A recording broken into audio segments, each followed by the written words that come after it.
Welcome back to the news at 10. It was jubilation galore for some members of the People's Democratic Party, the PDP, as it today received the former Vice President Atiku Abubakar, who is making a return to the party after abandoning it for the ruling All Progressives Congress in 2014.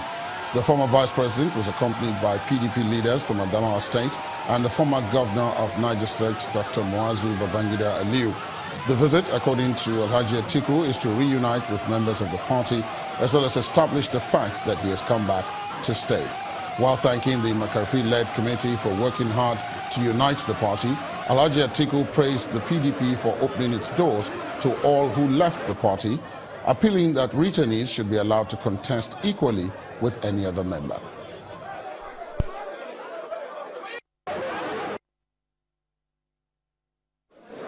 Now that we have learned our lessons, I hope that we will be guided by the lessons we have learned. And that is to make sure that we build an all-inclusive party, a party where every part of this country will have a sense of belonging and a sense of participation. All what I have come to do today is to come and show my face. Many people have read in the media that I have returned home. This is the home. Let me, in conclusion, Mr. Chairman, pay tribute to the past leadership of this great party, wherever they may be, and to call upon them to please return home as I have done. Old or new, everybody is treated fairly, justly, and given a level playing field to pursue his or her personal aspirations. That's what PDP must stand for if it is to survive. And I believe PDP will stand for that. That will treat everybody fairly and equitably and give everybody a level playing field. And that is how democracy must be practiced, and that is how democracy will be practiced. 144 Nigerians have returned home from Libya as part of the International Organization for Migration Voluntary Return Scheme.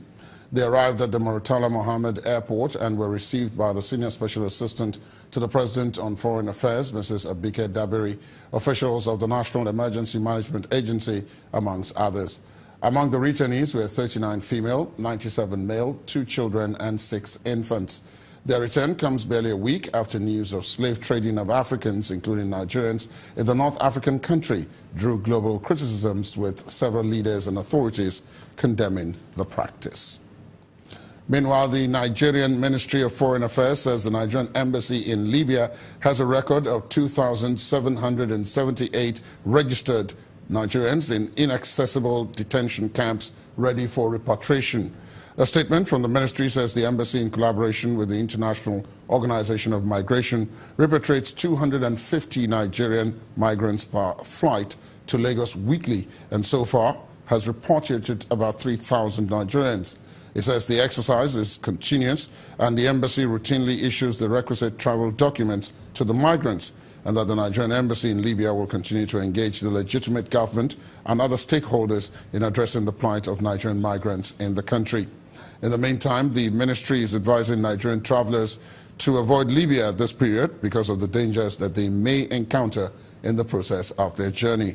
The ministry has also released 3 contact numbers to the embassy in Libya, which are +21 89 101 44487, +21 8925 099384, and +21 8917 953365. There are also contact email addresses, nigeria@nigeriatripoli.org and help@foreignaffairs.gov.ng.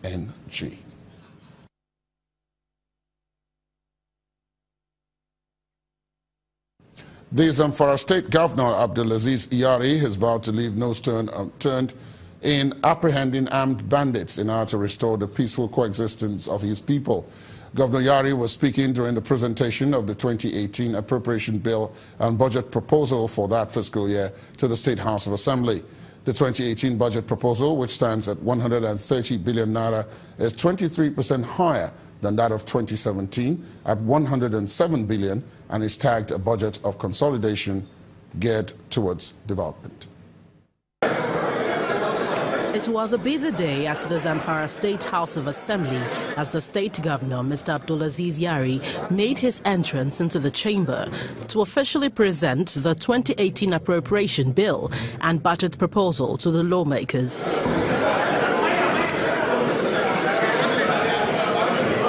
The governor highlighted areas of focus in the budget of consolidation as tagged. The sum of 22,195,000 is allocated to the sector of Jakarta for water, drainage, housing, town planning, and community development. The town planning take up the highest allocation of 15,800,000,000, followed by the water supply with 4,334,000,000, housing with 1,430,000,000, drainages with 320 million, and community development 300 million.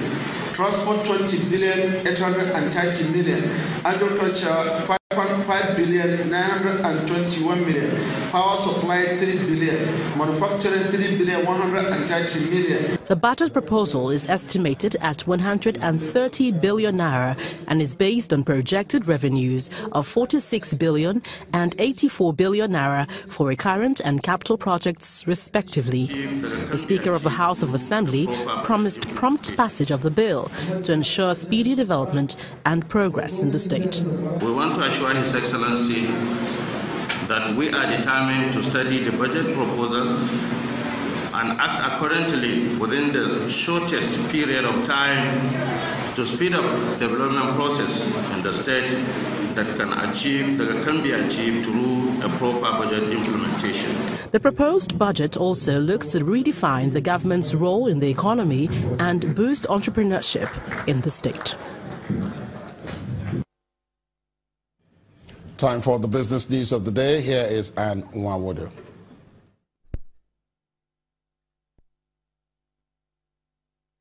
You first. First Bank.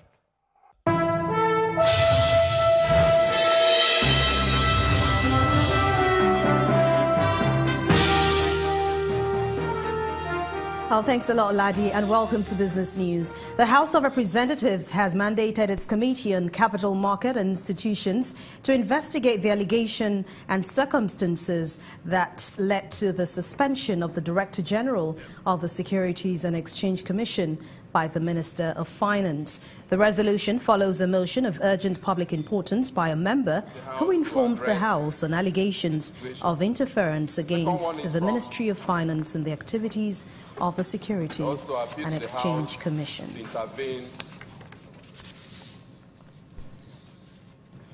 Our First Bank's empowerment program for women, known as First GEM, has attracted over 17,000 subscribers with over 1 billion naira deposits in 1 year.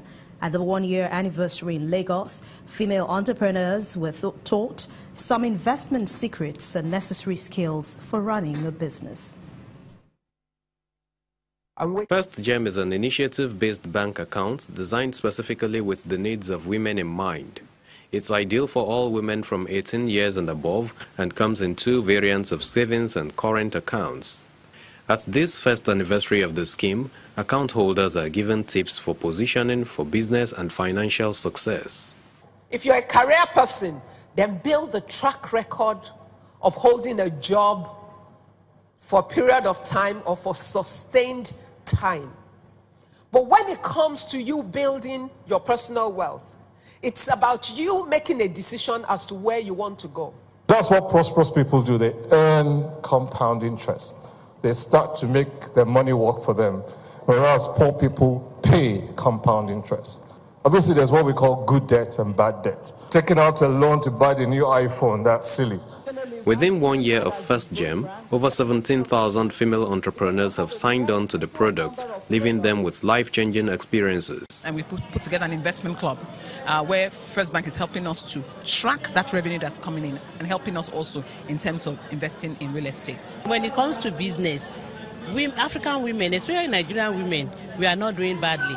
And for a bank to come up with a product for women, men, we should give them kudos. First Gem sessions have held across 5 states of the Federation, and there are plans for wider reach. From time to time, we put businesswomen, traders in clusters of their trade lines, and we train them on the conversion cycle, the life cycle of their business. We train them on what they need to put in place, the framework that they need to put in place to ensure that their business is bankable. We intend to continue to move across the country. We intend to continue to empower the women with additional knowledge to take their lives into their own hands. And together, we intend to make sure that every girl child in Nigeria, old or young, is an empowered woman. It's believed that 50% of Nigerian businesses are owned by female entrepreneurs. With First Gem, subscribers can easily mitigate business challenges. Nigerian stocks rose to a more than 3-year high today after posting 5 straight gains as foreign investors snap up shares ahead of the fourth quarter earnings report. Emma Namawe has more for us.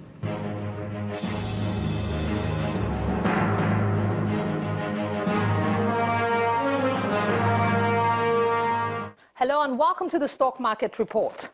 The benchmark index of Nigeria's equities market soared past the 38,000 level, while the total value of listed stocks increased by 177 billion naira at the close of Tuesday's trading session. The 1.37% surge in the all-share index follows strong performance from the banking and consumer goods sectors, which gained over 1% apiece, as well as a 0.94% gain from the industrial goods sector. In price performance, 32 gainers, including Dangote Cement and other blue-chip stocks, were led by an 8.25% from small cap Learn Africa, while Continental Reinsurance topped the list of 10 losers, down by 5%. Tuesday's transactions yielded a higher turnover of 522.35 million shares, worth over 7.52 billion naira, while the shares of Custodian, GT Bank and Fidelity Bank were the top 3 most actively traded. And that's it on the Stock Market Report. I'm Emana Amawe.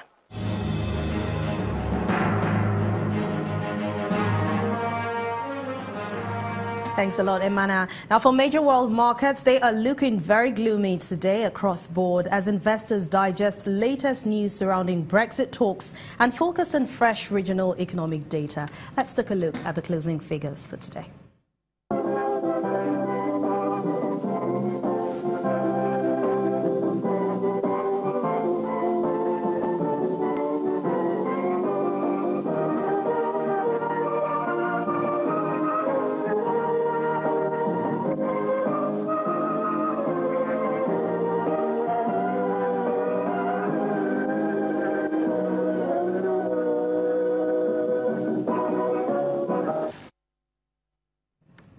And that's business news for tonight. Thank you so much for watching. It's back to you, Ladi.